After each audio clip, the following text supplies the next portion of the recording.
Hello, it's Jimmy here. The Riley's got here a Mercedes Sprinter to look at. So it's got an engine management light on there. You can see it's got very high mileage, 653,000 miles on it. So I've already just plugged in the launch Euro tab 3 here, and we have some fault codes. This one I'm going to ignore because we're not worried about that. It's a manual transmission.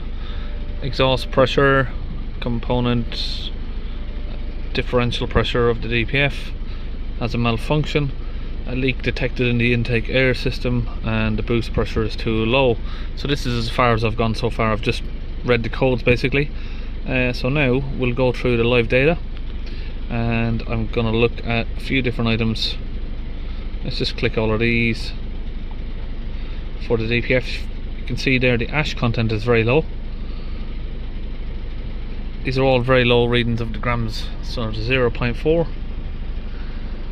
Main odometer reading since last regen 293 kilometers, so it is regenning, or it was at least. Soot content 58, very low readings here. We've even got one that says minus 50 there. I'm not sure why that is. Let's go back, see what else we can find here. Particle filter there again. Okay, exhaust back pressure, that looks a bit low. DPF pressure, let's try and get that to change over. There we go. Okay, I'm going to hold the revs up to 3000 RPM. We have 21 pressure in the DPF. That pressure is too low, so that indicates the DPF could be damaged.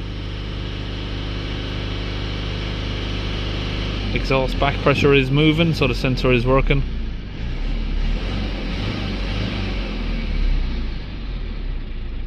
Let's see if we can see the boost pressure. Is it in here?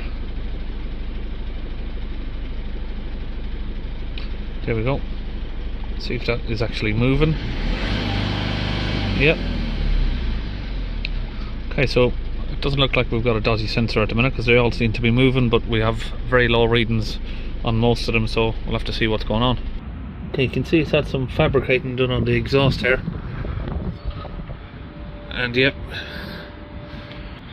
yeah, that is a lot of soot. So it's going to need a new DPF. Okay, so we're going to hook up the smoke machine. We'll look for the boost leak, connect it into the inlet here, and we can see over here, looks like it's got a cracked inlet manifold. It's coming from down in that direction.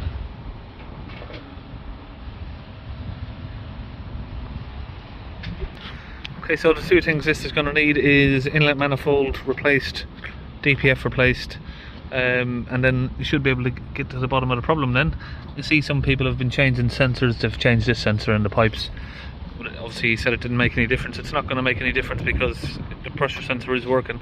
So what would happen here is if we clear these fault codes, he's probably going to get say 5 to 10 miles before they would all come back again.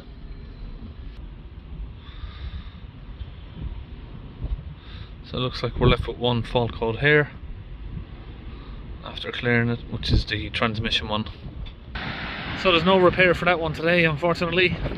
Now he did come down for a DPF clean, but unfortunately it won't be possible. Like I said, DPF's cracked and the inlet manifold is cracked, so there's a lot of crack going on today.